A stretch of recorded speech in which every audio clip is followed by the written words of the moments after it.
수원 대일학원 재경관리사 법인세 파트 충당금 송금산입 208페이지부터 객관식 문제 풀이 시작하겠습니다. 자, 1번 다음 항목 중에서 차후년도에 법인의 세무조정 시 반대 조정이 필요한 것은 여기 이제 자동 추인 요령이라는 거거든요. 자동 추인. 그러니까 자동 추인은 크게 두 가지가 있어요. 첫 번째는 대손 충당금의 한도 초과가 있고, 다음에 두 번째는 재고자산의 평가 가감이 있어요. 평가감, 다음에 평가 증감, 평가증, 평가감. 그래서 대표적으로 이렇게 있으시거든요. 그래서 다방에 가시는 거는 다방에 바로 1번. 요거 이제 제가 주관식 문제 풀면서도 얘기를 드렸었고요. 임원 상여금에 대한 한도 초과는 이제 상여고, 접대비 한도 초과는 기타 사유출이고, 벌과금도 이제 기타 사유출로 이제 들어가실 수 있을 것 같아서 이런 것들은 뭐 사후에 추인이 필요가 없죠, 지금 소득 처분이. 그래서 다방에 바로 1번으로 가시면 될 것 같습니다. 자, 아래 2번 가볼게요. 자, 2번. 다음은 법인세법상 퇴직급여 충당금, 다음에 퇴직연금 충당금에 대한 설명이다. 다음의 설명 중 가장 옳지 않은 것은 퇴직급여 충당금 송금산입 한도액 계산 시 확정급여형과 확정기여형의 퇴직연금에 설정된 임원 및 직원에 대한 급여 및 퇴직금 추계액 고려 시 추계액을 모두 고려해야 된다. 급여 및 추계액을 모두 고려해야 된다. 일단 여기에서 한도 계산을 할 때 우리 앞에서 어떻게 계산했냐면은 퇴직급여 충당금 한도 계산할 때 요렇게 추계액을 갖다 넣었었어요. 근데 이거는 어디 얘기냐면은 확정급여형 얘기예요. 확정급여형. 그래서 확정급여형은 우리 교재를 보시면은 한도 내에서 송금을 인정한다 라고 적혀 있거든요. 그래서 이렇게 한도 계산하려고 퇴직금 추계액을 갖다 넣었던 거고, 확정기여형 같은 경우는 납부하시면 전액 송금 처리를 해요. 그래서 우리 이제 확정기여형에 전산세무할 때 이제 분계 생각을 해보면은 차변에 퇴직급여, 대변에 뭐 현금 이런 식으로 회계 처리를 하고, 다음에 확정급여형 같은 경우는 전산세무 생각을 해보면은 결산이 되게 되면은 퇴직급여, 다음에 퇴직급여, 충당부채 이렇게 설정을 하고요. 나중에 이제 지급할 때가 되면 회사 입장에서는 차변에 퇴직급여 충당부채를 없애고 대변에 현금 등 이렇게 잡고, 모자라는 만큼 퇴직급여를 잡고 대변에 원천징수하면 예수금 이렇게 회계 처리를 하거든요. 근데 확정기여형은 지급할 때 회계 처리를 하질 않아요. 되셨죠? 그래서 납입하는 시점에 전액 송금으로 인정을 받으실 수가 있습니다. 비용 처리를 바로 하기 때문에. 다만 확정급여형은 이렇게 비용 처리를 해도 한도 계산을 해야 된다. 그러고 이제 앞에서 제가 지나가는 말로 언급을 했는데, 확정급여형 계산하실 때 퇴직금 전환금이 없으면 한도 전체는 무조건 제로가 될 거라서, 빵이 될 거라서 잡은 만큼 한도 초과가 발생을 할 거다 라는 정도 챙겨주시면 좋으실 것 같아요. 그리고 뭐 확정 기여형은 이제 나중에 지급할 때가 되면은 임원에 대해서 이제 뭐 한도 계산을 해서 뭐 이런 얘기가 나오실 수 있는데, 그렇게까지는 안 나오실 것 같아요, 제 생각에는. 그래서 다방의 1번 확정 기여형은 추계액을 고려하실 필요가 없습니다. 그래 다방에 가시는 거 1번이시고요. 다음 2번 퇴직연금 충당금 설정하실 때, 퇴직연금 충당부채 설정할 때는 제가 신고조정으로 할 수 있다라 그랬었죠. 그래서 결산조정도 가능하시고 신고조정도 가능하시는데 보통 이제 신고조정으로 많이 처리를 합니다. 그래 다방에 가는 거 2번 맞고, 3번 회계상 퇴직급여 충당금은 단기 설정액이 법인세법상 퇴직급여 충당금 한도액을 초과하는 경우에는 그 초과액을 송금불산입 유보한다. 맞는 얘기시죠? 요건 뭐 앞에서 주관식 조정하시면서 보셨을 거고, 다음에 회사 규정에서 1년 미만의 근속자에게 퇴직급여를 지급하는 것으로 규정하고 있는 경우에는 이 사람도 포함해서 1년 미만 근속자도 포함해서 이제 한도 계산을 해주셔야 됩니다. 근데 만약에 이런 규정이 없다라면은 1년 미만의 대상자는 제외가 되실 수 있습니다. 그래 답안에 가시는 거 1번이시고요. 자, 하단에 한번 내려가 볼게요. 자, 3번 요런 거 이제 주는 문제예요. 법인세법상 대손충당금 설정 대상인 채권은 어떤 것일까요? 설정 대상 채권이 아닌 게 대표적으로 이제 몇 개가 있으시죠? 첫 번째 이제 업무무관 가지급금 특수관계인에 대한 거, 다음에 구상채권, 다음에 어음을 할인하시거나 배서양도 등을 하시게 되면은 매각거래에 해당하는 거, 이제 매각거래에 할인을 하시거나 배서양도를 하게 되면은 어음을 쉽게 판매했거나 아니면 어음을 다른 사람한테 이제 주면서 물건 등과 교환을 한 거죠. 그러면은 이 어음은 더 이상 내 게 아니죠. 주인이 바뀐 거예요. 그러니까 내 채권이 아니니까 대손충당금 설정을 하실 수가 없고요. 특수관계인에 대한 업무만 가지금이나 구상채권도 설정하실 수가 없는 채권이시죠. 뭐 이런 건 답안에 가는 거 바로 1번이시고, 여기 보면 이제 소비대차 계약이라는 말이 있는데, 소비대차라는 건 이제 돈을 빌려줬다는 얘기예요, 쉽게. 그래서 회사가 대여금을 잡았다는 얘기거든요.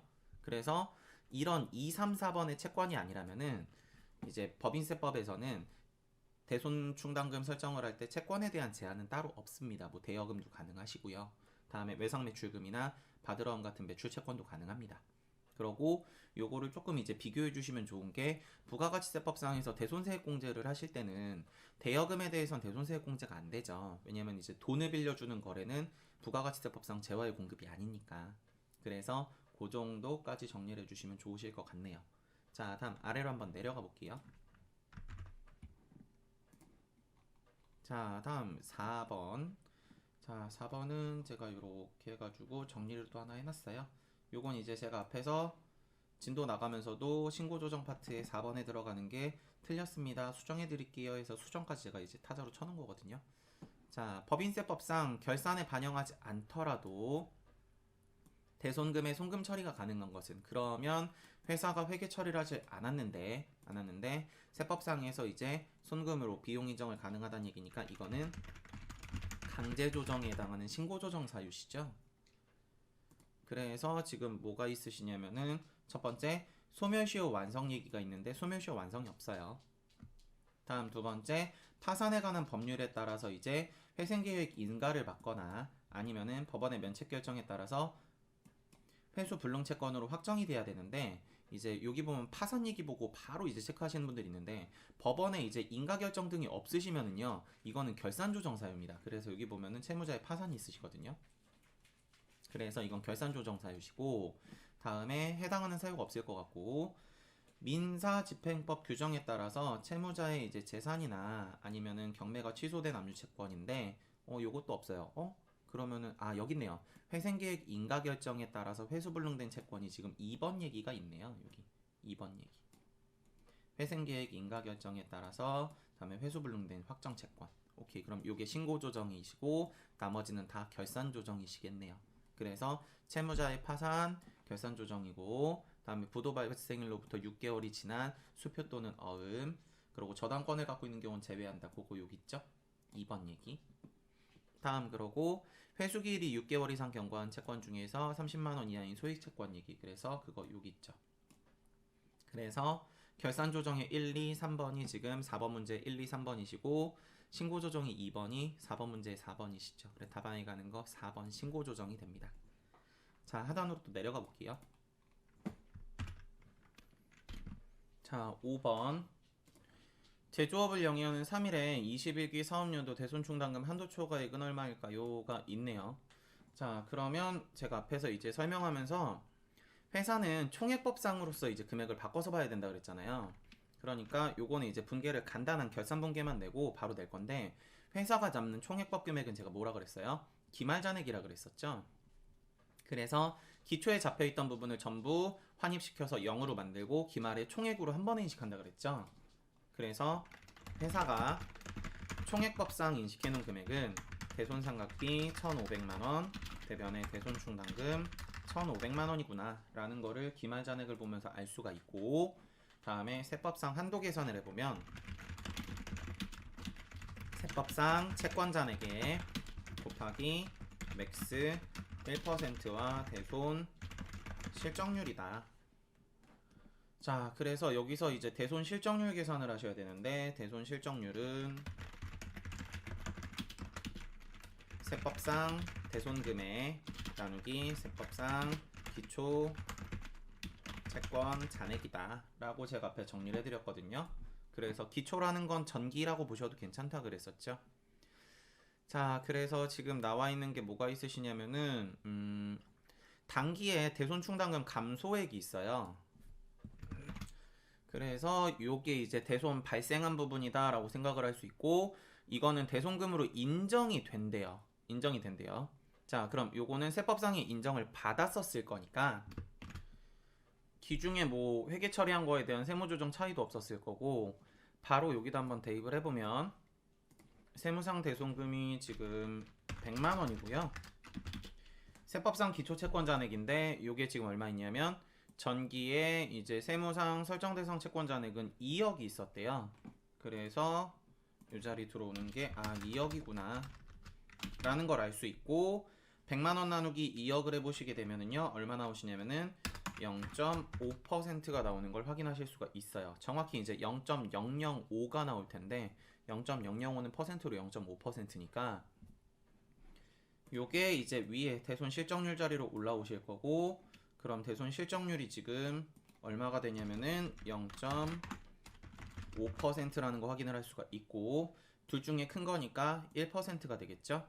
자, 그리고 세법상 채권 잔액인데 세법상 채권 잔액은 지금 장부상 설정 대상 채권 잔액이 10억이 있다 그랬거든요.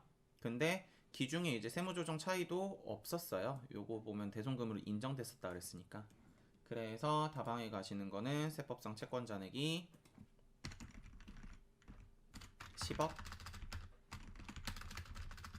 다음에 퍼센트는 1% 곱하시게 되면은 10억에 곱하기 1%를 하시면요 금액은 1000만 원이시거든요. 자, 그래서 세법상에서 이제 옆에 지워볼까요? 자, 이거 지워봅시다. 자, 세법에서는 차변의 대손 상각비 1000만 원, 해변의 대손 충당금 1000만 원 이라는 걸 알 수가 있고, 회사가 잡아놓은 1500 중에 1000만 원만 인정을 했으니까 한도 초과는 얼마예요? 500인 거죠. 그래서 송금불산입, 대손충당금 부인액 혹은 대손충당금 상각부인액 혹은 한도 초과 500만 원 유보가 됩니다. 자, 다음 아래로 한번 내려가 볼게요. 자, 6번 3일에 사업연도의 법인세법상 퇴직급여 충당금의 한도 초과액은 얼마일까요? 이런 문제가 나오시면 이것도 주는 문제예요. 일단 왜 주는 문제냐면은 문제를 딱 봤을 때 퇴직금 전환금이 있는지부터 보시는 거예요. 퇴직금 전환금이 있으면 어려워요. 근데 있으면 한도 계산을 해야 되니까. 근데 없죠. 그러면은 퇴직급여 잡은 만큼 다 그냥 한도 초과라고 보시면 돼요. 왜냐면은 제가 앞에서 한도 계산을 할 때는 퇴직급여 충당부채 한도 계산할 때 설정률이 0%라 그랬거든요. 그러다 보니까 이제 모든 숫자에 0%를 곱하시게 되면은 퇴직금 전환금이 없다라는 가정하에는 뒤에가 마이너스 금액이 붙을 거라서 0 곱하기 마이너스가 되면 한도가 0보다 작아지니까 그냥 0이거든요. 되셨어요? 그럼 둘 중에 작은 거니까 무조건 2번밖에 채택이 안 돼요. 퇴직금 전환금이 없으면.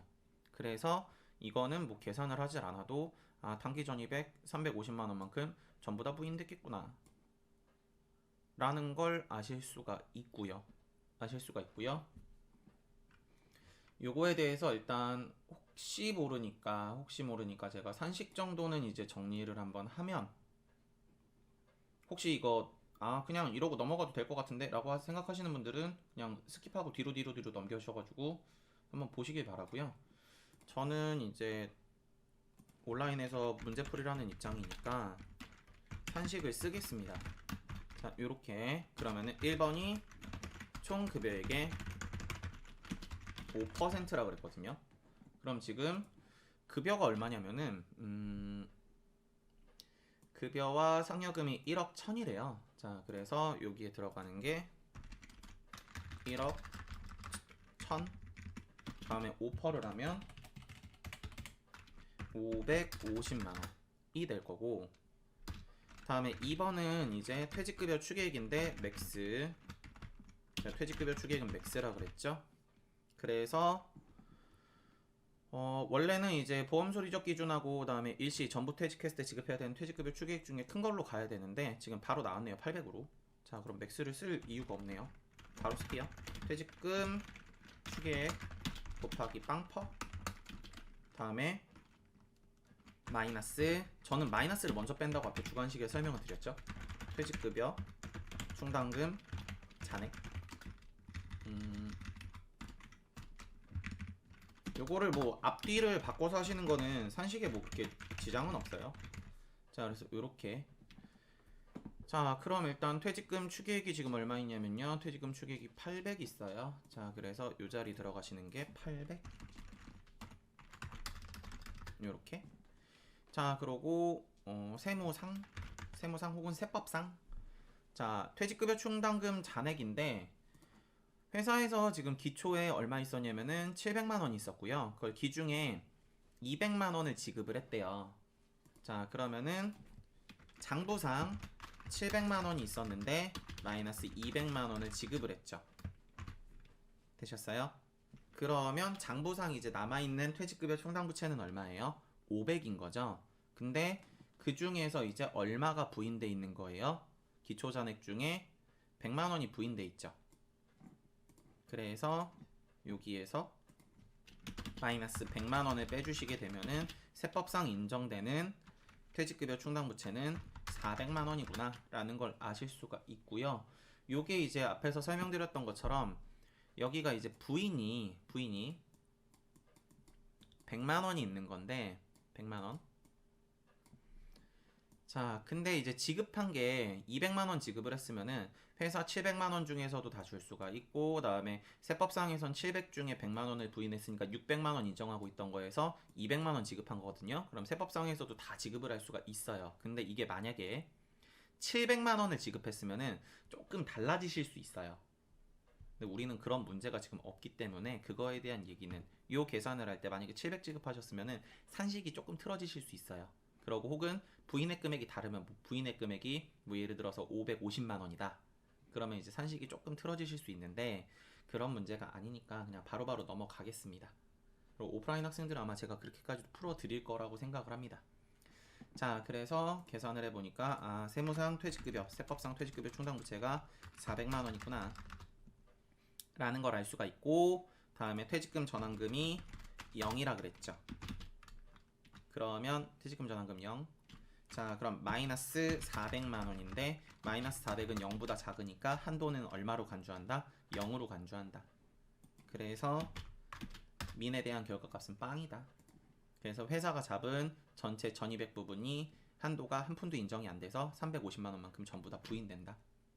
괜찮으시죠? 자, 다음 아래로 내려가 볼게요. 자, 다음에 7번. 요것도 이제 보시면서 뭐부터 찾으셔야 되냐면은 퇴직금 전환금부터 찾는 거예요. 퇴직급여 충당부채 한도 초과니까. 그래서 문제를 쭉 한번 훑어보면은 다음은 3일에 21기 퇴직금과 관련된 자료이다. 시산표상 퇴직급여 충당금은 퇴직급여 추계액의 100%를 충당금으로 설정한 것이며 일시 퇴직 기준과 보험 수리적 기준에 의한 퇴직급여 추계액은 동일한 금액이라고 가정한다. 요 100%하고 추계액하고 결국 동일하대요. 자, 퇴직자와 신규 입사자는 없고 기초 퇴직급여 충당금의 부인 누계액은 3,500만 원이다.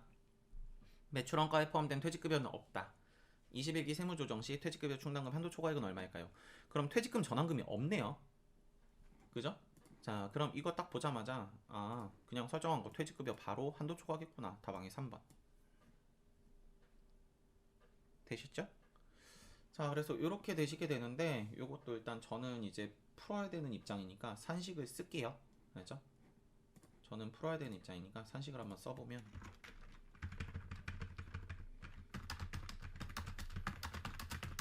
자, 다시 민의 조금 작은가요? 이렇게 민의 1번, 2번이라 그랬는데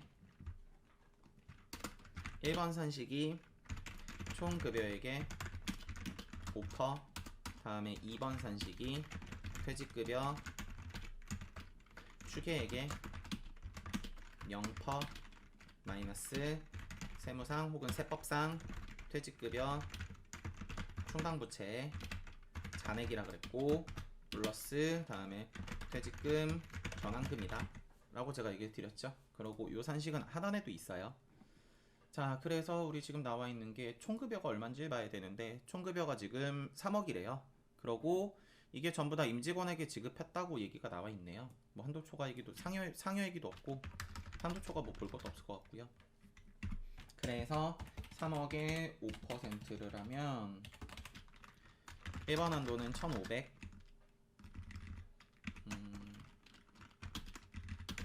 요렇게. 자, 그럼 2번 한도를 보게 되면 문제에서 뭐라 그랬었냐면은 아까 위에 있던 얘기인데, 잠깐 올릴게요. 위에 있던 얘기인데, 퇴직급여 추계액의 100%를 충당금으로 설정을 했대요. 그럼 이게 지금 충당금 요 1억 자체가 뭐랑 같다는 얘기냐면은 퇴직급여 추계액하고 같다는 얘기예요, 지금. 그래서 이렇게 설정한 금액은 퇴직급여 추계액과 동일한 금액이다 라고 적혀 있거든요. 그래서 요 1억 자체가 요 퇴직금 추계액이라고 보시면 돼요. 되셨죠? 자, 그래서 퇴직금 추계액은 지금 결국 얼마가 되냐면은 1억이 되겠죠. 그래서 요 자리가 1억 요렇게. 그러고 세무상 퇴직급여 충당금 잔액인데, 그러면 회사가 지금 올해 얼마를 설정했냐면은 6천만 원을 설정했어요. 그러면 지금 현재 1억이 있으니까 6천을 설정해서 1억이 됐으니까 그 전에는 얼마였을까요? 1억에서 6천을 빼줘야 장부상 원래 있던 금액은 4천이었겠구나 라는 걸 확인하실 수가 있겠죠. 그러고 지금 기중에 퇴직한 자가 없다 그랬거든요. 그러니까 세무상 퇴직급여 충당금 잔액 같은 경우는 기초 장부상 퇴충 잔액에서 마이너스 기중에 지급한 부분을 빼고 마이너스 세법상 부인액을 빼줘야 되는데, 지금 나와 있는 이제 기초 퇴충이 얼마 있냐면은 4천만 원인 거고, 기중에 지급한 게 없다 그랬고, 다음에 세법상 부인액은 마찬가지 지급한 게 없으니까 부인액은 3,500만 원이 있다 그랬는데 여기서도 뭐 차이가 없을 거거든요. 지급한 게 없으니까. 그래서 여기가 3,500만 원. 그러면 세법상 퇴직급여 충당금 잔액은 500만 원이겠죠. 그래서 위에 세무상 이제 세법상 퇴직금 충당금 잔액 같은 경우는 500이구나 라는 걸 알 수 있고, 다음에 퇴직금 전환금은 문제 안 나왔었으니까 0이 되겠네요. 그럼 한도가 마이너스 500이니까 결국 한도는 0으로 간주하시는 거죠. 그래서 민에 대한 결과값이 0이구나 라는 걸 알 수가 있고, 전부 잡은 6천만 원만큼이 전부 다 부인되는구나. 한도가 없으니까. 그래서 답안이 가는 게 몇 번이라고요? 3번이라고요. 되셨죠? 자, 아래로 내려가 볼게요. 자, 8번. 8번 같은 문제는 좀 내는 게 좋을 것 같아요. 분계를. 자, 그래서 지문을 일단 보면은, 다음은 주 한강의 대손충당금과 관련된 자료이다. 나와 있는 게 대손충당금 T계정이 나와 있네요. 그럼 제가 이제 저는 앞에서 옆에다 이렇게 가로 열고 부인액 쓰는 걸 좋아한다 그랬었죠. 그래서 여기다가 부인액 700만원 이라고 저는 써놓고 시작을 하는 편이에요. 지금 보면은 기초잔액 중 송금불산입이 700이라 그랬으니까. 자, 그래서 일단 8번 답안 같은 거 찾을 때, 대손충당금 이제 조정에 대해 찾을 때는 전년도 한도 초과액 700만원은 단기가 되면 무조건 추인된다 그랬죠. 그러니까 송금불산입이었으면 입금불산입으로 추인되거나 아니면 송금으로 추인돼야 될 거 아니에요. 그러니까 송금으로 들어가는 금액이 700만원이라고 적혀 있는 거를 답을 일단 찾아야 돼요. 그러니까 답은 3번이나 1번은 답이 될 수가 없어요. 되셨죠? 자, 그러고 이제 한도 초과 계산을 하셔야 되는데, 한도 초과 같은 경우는 이제 총액법 가지고 제가 비교를 하라 그랬으니까 회사에서 잡아놓은 거는 요거네요. 자, 그럼 3,400만 원이니까 회사는 총액법상에서 대손 상각비가 3,400만 원, 대손 충당금이 3,400만 원. 되셨죠? 자, 그럼 이제 세법상 한도 계산을 하셔야 되니까, 세법상 한도는 세법상 채권잔액의 곱하기 맥스 1%와 대손 실적률 중에 큰 거. 근데 친절하게도 문제에서는 대손 실적률이 나와 있네요. 되셨죠? 자, 그래서 대손 실적률이 나와 있네 라는 게 이제 알 수 있고, 자, 그러면은 요 대손 실적률이 지금 2%란 얘기죠. 자, 그래서 여기가 2%인 거고, 다음 그러고 지금 나와 있는 것 중에 단기 이제 대손 충당금 사용한 게 600이 있대요. 600. 근데 요거는 사실 조금 문제에 좀 추가적으로 좀 적어주시는 게 좋지 않을까라는 개인적인 생각이 있어요. 여기다 6번 해가지고 단기 사용액, 대손 충당금 사용액 혹은 상계액은 대손 요건을 충족하였습니다. 라고 좀 문제 푸실 때 좀 적어주시면은 아마 수험생들이 좀 혼란이 없지 않을까라는 개인적인 생각입니다. 개인적인 생각. 되셨죠? 자, 그래서 이제 별 말이 없으니까 이게 그냥 대손금으로 인정이 됐구나 라고 생각을 하고 풀 수밖에 없어요. 됐죠? 세법상이 인정되는 대손 사유구나 라고 생각하고 풀 수밖에 없습니다. 지금 문제는. 그래서 뭐 따로 회계 처리 보실 필요가 없을 것 같고, 기말 대손 충당금 이제 설정 대상 채권 금액이 있는데 10억이 있다 그랬죠. 그러고 기중에 이제 회계 처리도 회사에서 처리한 거 세법에서 처리한 거 차이가 없을 거니까 저거 인정된 채권이니까, 자 10억이고, 다음 그러고 다시 말씀드리지만 요게 사유가 안 나왔으니까 그냥 아 이거 인정된 거예요 라고 밖에 얘기가 안 돼요. 아셨죠? 그래서 10억 곱하기 2%를 하시게 되면은 한도가 이제 얼마라고요?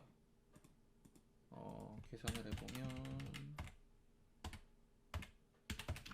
2천만 원이네요. 자, 그러면 세법상에서는 지금 분계가 어떻게 될 거냐면은 대손 상각비 2천 해변에 대손 충당금 2천. 그래서 회계처를 보면은 이렇게 되실 거예요.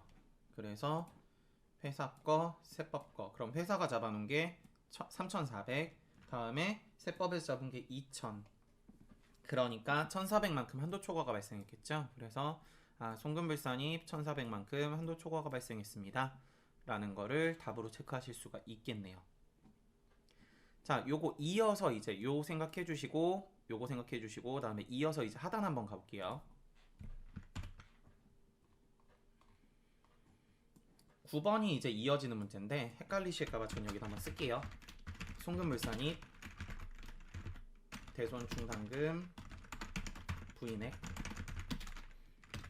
1,400만원 유보, 다음에 송금산입 전기 대손 충당금 부인액 700만원 마이너스 유보가 내시게 되고, 일단 여기 감소 자리가 있는데 자적을 작성하시는 거, 자본과 적립금 조정에서 을지, 그래서 자적을이라고 보통 부르거든요. 그래서 자적을 작성하시는 거는 지금 여기 송금불산입 유보를 1200으로 가정하다고 지금 문제에 적혀 있네요. 그럼 굳이 문제를 이어서 줄 필요가 없잖아요. 없잖아요. 위에 금액하고 이어지는 것도 아니면서 왜 89래? 위에서 89래요. 89래요. 이어지는 것도 아니면서 왜 89래요? 자, 할게요. 자, 그러면은 다시 자적을 해서 이제 감소 자리 들어가시는 거는 뭐가 들어가시는 거냐면 추인이 들어가시는 거예요. 추인. 되셨죠? 그래서 전기 이전에 발생한 거. 다음에 증가 자리 들어가시는 거는 단기 발생분이 들어가시는 거예요. 요렇게. 되셨죠? 그러면은 추인이 지금 뭐 있어요? 요거 있죠? 송금. 그래서 가자리에 들어가는 게 1번은 답이 안 되는구나. 그럼 답안에 가는 게 2, 3, 4 중에 한 개인데 뭐예요가 되는데, 감소라는 의미는 차감에 대한 의미잖아요. 그러다 보니까 세무조정이 손금이 뜨시게 되면은요, 이 자리가 원래 차감 자리이기 때문에 그냥 플러스로 700을 치시면은 차감 효과로 들어갑니다. 되셨어요? 다시 감소칸이 이렇게 있으시면은 감소칸의 효과가 마이너스거든요. 그러니까 그냥 여기다가 700만 원이라고 갖다 치시면은 차감 효과가 발생을 하시는 거예요. 근데 이게 만약에 손금이 아니라 추인이 송금불산입이다. 그러면 혹은 입금이다. 그러면 치실 때 이렇게 쳐주시게 되면은 원래 감소 자리가 마이너스인데 마이너스 700을 치시면 마이너스가 됐죠. 그러니까 어떻게 돼요? 플러스로 바뀌어요. 이해되세요? 무슨 얘기인지? 효과가 플러스 효과가 나요. 그래서 감소에 반대로 쳤습니다가 되니까 증가, 즉 플러스 효과가 나거든요. 그래 지금은 그냥 700만 원으로 갖다 넣어주시면 됩니다. 답안에 가시는 거 2번이시고, 다음 그러고 나 자리에 들어가시는 거는 증가는 단기 발생이라 그랬죠. 그럼 증가 자리 들어가시는 건 송금불산입이 들어가셔야 될 텐데 요게 이제 단기 발생이니까 증가는 원래 자리가 플러스 개념이거든요. 개념 자체가. 그래서 지금 기본 자리가 플러스고 괜찮으시죠? 그러고 나와 있는 게 송금불산이 플러스가 맞으니까 그냥 1200을 갖다 쳐주시면 플러스 효과가 붙어요. 요렇게 되셨죠? 근데 여기에다가 만약에 마이너스를 갖다 치시게 되면은 이게 어떤 상태냐면은 입금불산입이나 송금일 때 마이너스 증가 자리에서 마이너스를 치시면은 플러스 마이너스를 곱하면 마이너스로 바뀌죠. 되셨어요? 그래서 효과가 마이너스로 뒤집어집니다. 지금은 1200만원 그대로 쳐주시면 되고, 그러면은 기초잔액 700에서 700만원이 감소했고 1200이 증가했으니까 기말잔액에 들어오시는 거는 산식으로 봤을 때는 700에서 700으로 쓸게요. 700에서 마이너스 700을 빼고 플러스 1200을 한 거거든요. 그래서 답안에 가시는 건 1200. 답안이 2번이 되시겠네요. 자, 다음 아래로 한번 내려가 볼게요. 자, 10번. 10번은 아까 보시던 요 표를 보시는 게 좋을 것 같아요.